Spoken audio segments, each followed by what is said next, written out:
कि आपको 3 सब्जेक्ट पढ़ने हैं, सिलेक्शन तीनों सब्जेक्ट से होगा। आपको भी ये समझना पड़ेगा कि आपको 2 साल का सिलेबस सिर्फ 10 महीने में कवर करना है। जब 2 साल का सिलेबस 10 महीने में कवर करना होता है तो आपको भी फिर उसी सीक्वेंस में थोड़ा सा अपने आप को पुश करना होगा।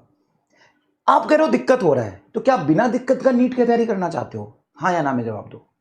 आप कह रहे हो सर बहुत प्रॉब्लम हो रहा है, सर एकदम हम परेशान हो गए, दिक्कत हो रहा है।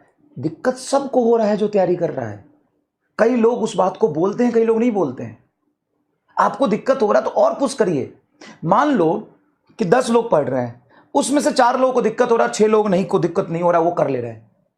तो फिर हो सकता है सर उनका मल्टीपल ड्रॉप्स हो, सर हम तो पहली बार कर रहे हैं। आप पहली बार करें या दूसरी बार करें, क्या नीट एग्जाम में इसका एक्स्ट्रा नंबर मिलता है? क्या आप अगर पहली बार कर रहे हैं और जो दूसरी बार करके कंफर्टेबली कर ले रहा है तो सिलेक्शन किसका होगा? सर हमको थोड़ा ज्यादा जान लगाना पड़ेगा। बात को समझो यार।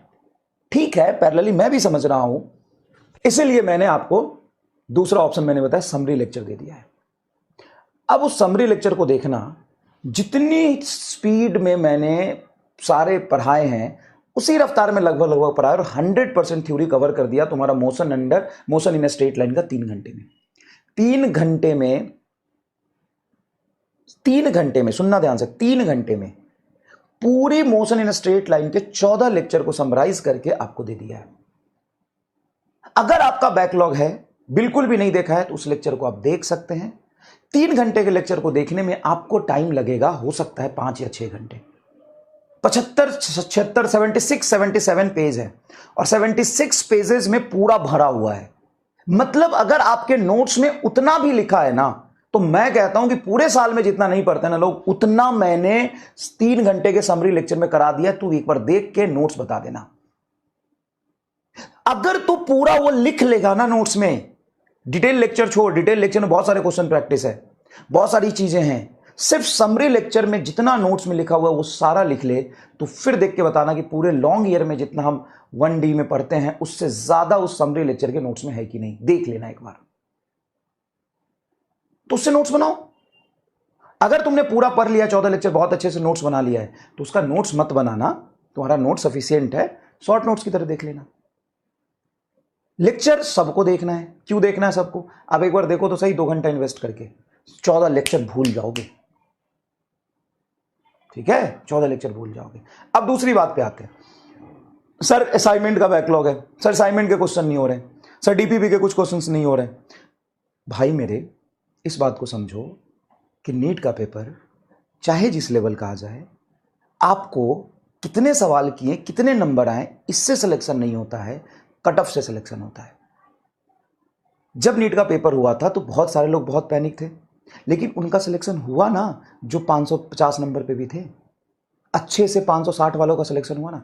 पिछले साल 650 का सिलेक्शन नहीं हुआ था, इस बार 550 का सिलेक्शन हो गया गवर्नमेंट कॉलेज में। बढ़िया। कैसे?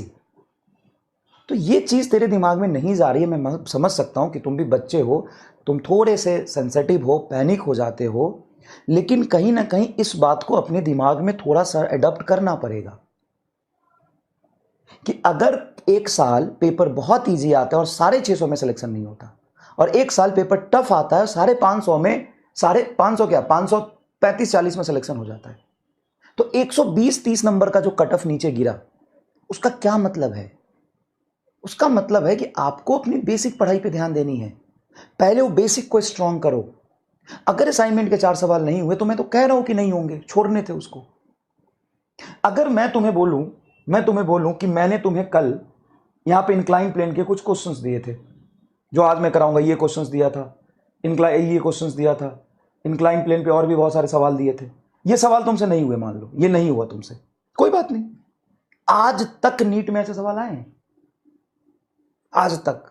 तो क्या पता आ जाए, तो क्या पता एक प्रोजेक्टाइल से अगर बहुत मुश्किल सवाल पूछ लेता है, 2-3 चैप्टर से और बहुत मुश्किल पूछ लेता है, उस 4-5 को छोड़ दोगे तो 40 क्वेश्चंस वही एकदम इजी वाले होंगे, और सिलेक्शन हमेशा उसी का होगा जो उसको पहले करेगा इजी को, और टफ को टाइम निकाल के बाद में करेगा। यही नहीं समझ में आ रहा तुम्हें यार, छोड़ो।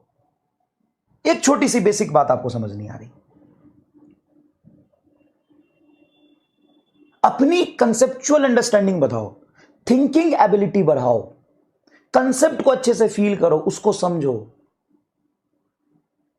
और मैंने बोला था करना है, नहीं मैंने तो बोला था देख क्या आना है, तो उसमें रोने लगे मेरे से नहीं हुआ सर, वो क्या क्वेश्चन दिया था सर समझ नहीं आ रहा सर, हम फ्रस्ट्रेट हो गए। अरे फ्रस्ट्रेट नहीं हो, जो क्लास में पढ़ा है वो पढ़ अच्छे से, ठीक है। और समरी लेक्चर सब लोग देख लेना।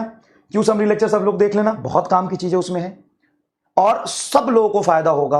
बैकलॉग अगर है आपका वहां से क्लियर कर लीजिए, थोड़ा सा धीरे धीरे देखिएगा, 100% क्लियर हो जाएगा। दूसरा, जिसका रिवीजन नहीं हुआ देख लीजिए। तीसरा, जिसका रिवीजन भी हो गया, सब कुछ अच्छे से कर लिया, फिर भी देख लीजिए, 2 घंटे समय देखिए, आपको फायदा होगा, ये गारंटी है, ठीक है।